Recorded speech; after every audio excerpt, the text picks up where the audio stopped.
अस्सलाम वालेकुम स्टूडेंट्स। बेटा आज का हमारा टॉपिक है इम्पोर्टेंस ऑफ इक्विलिब्रियम कांस्टेंट। तो बेटा ये लॉन्ग क्वेश्चन है, ये आप लोग सबसे पहले बुक पे से हाईलाइट कर लें। ये लॉन्ग क्वेश्चन है, ये बोर्ड में पूछा गया है। तो ये इस लॉन्ग क्वेश्चन में आपने जो चीज़ें एक्सप्लेन करनी है वो हैं 3।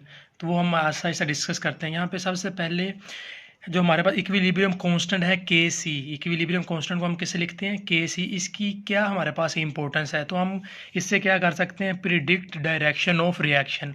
प्रिडिक्ट का मतलब बेटा होता है अंदाज़ा लगाना, डायरेक्शन ऑफ रिएक्शन, रिएक्शन का। यानी कि हमने पढ़ा था बेटा दो तरह के रिएक्शन होते हैं। एक होता है फॉरवर्ड रिएक्शन जो बाएं से दाईं तरफ जाएगा, एक हमने पढ़ा था रिवर्स रिएक्शन जो दाएं से बाईं तरफ जाएगा। अब हमें नहीं पता भी रिएक्शन लेफ्ट से राइट जाएगा या राइट से लेफ्ट जाएगा, यानी कि फॉरवर्ड रिएक्शन जाएगा या रिवर्स रिएक्शन जाएगा, ये हमें नहीं पता। तो हम इसका पता चला सकते हैं कैसे? इक्विलिब्रियम कांस्टेंट के जरिए। यहाँ पे एक एग्जांपल दी हुई है, यहाँ पे देखें बेटा, हाइड्रोजन जो है आयोडीन के साथ मिला, उसने हाइड्रोजन आयोडाइड बना दिए।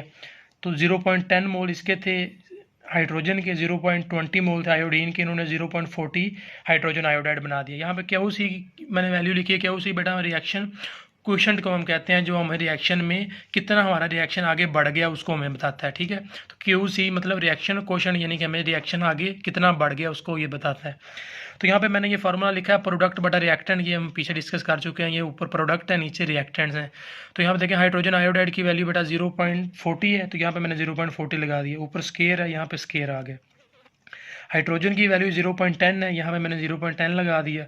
आयोडीन की वैल्यू 0.20, यहाँ पे मैंने 0.20 लगा दी। अब बेटा जब इसकी कैलकुलेशन करेंगे इसका आंसर क्या आएगा? 8 आएगा। और जब हम इसकी कैलकुलेशंस करते हैं, के सी की वैल्यू निकालते हैं, तो बेटा इसकी के सी की वैल्यू कितनी आती है? 57। आपने यहाँ पर दो चीज़ें अंडरलाइन करनी है।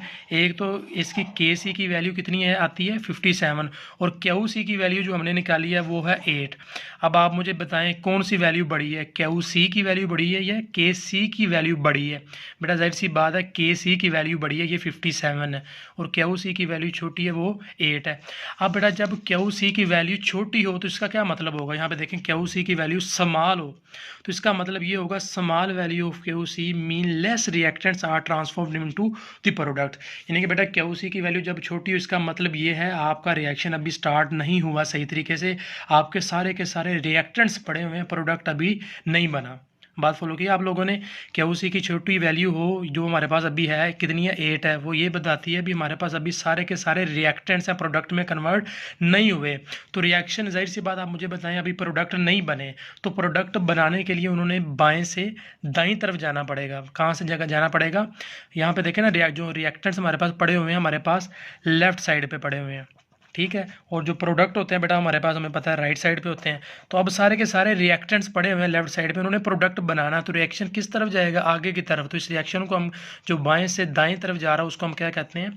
फॉरवर्ड रिएक्शन कहते हैं। ठीक है, तो ये चीज़ आपको हुई क्लियर? उसके बाद बेटा यहाँ पे देखें, अगर के सी की वैल्यू जो हमारे पास है, ये मैंने बड़ा बॉक्स बना दिया, के सी की वैल्यू बड़ी हो और के सी की वैल्यू छोटी हो। इस केस में क्या था? के सी की जो वैल्यू थी वो बड़ी थी, 57 थी। कितनी थी? 57 थी। लेकिन इस केस में यहाँ पे देखें इसकी जो के सी की क्यू सी की वैल्यू वो बड़ी है, लेकिन के सी की वैल्यू क्या है? छोटी है। तो इसका मतलब इस वक्त रिएक्शन में सारे के सारे क्या हैं? प्रोडक्ट्स मौजूद हैं, रिएक्टेंट्स नहीं है। तो अब उन्होंने रिएक्टेंट्स बनाने हैं, तो वो रिएक्शन बाएं से किस तरफ जाएगा? दाएं तरफ। यानी कि दाएं, सॉरी, जो रिएक्शन हमारे पास है वो दाएं से बाएं की तरफ जाएगा। जो रिएक्शन दाएं से बाएं की तरफ जाता है उसको हम क्या कहते हैं?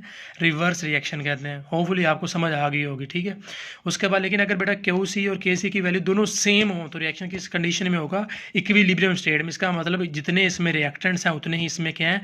प्रोडक्ट्स हैं। तो ये देखिए हम अंदाज़ा लगा रहे हैं अभी रिएक्शन दाएं तरफ जाएगा कि बाएं तरफ जाएगा। ठीक है, सिर्फ किसकी वजह से? इस क्यू सी और के सी की वैल्यू की वजह से। अगर क्यू सी की वैल्यू छोटी है तो रिएक्शन फॉरवर्ड होगा, और अगर क्यू सी की वैल्यू बड़ी है तो रिएक्शन रिवर्स होगा। लेकिन जब दोनों की कंडीशन सेम है तो रिएक्शन इक्विलिब्रियम कंडीशन में होगा। तो ये था बेटा हमारे पास टॉपिक, होपफुली आपको समझ आ गई होगी। अल्लाह हाफिज़।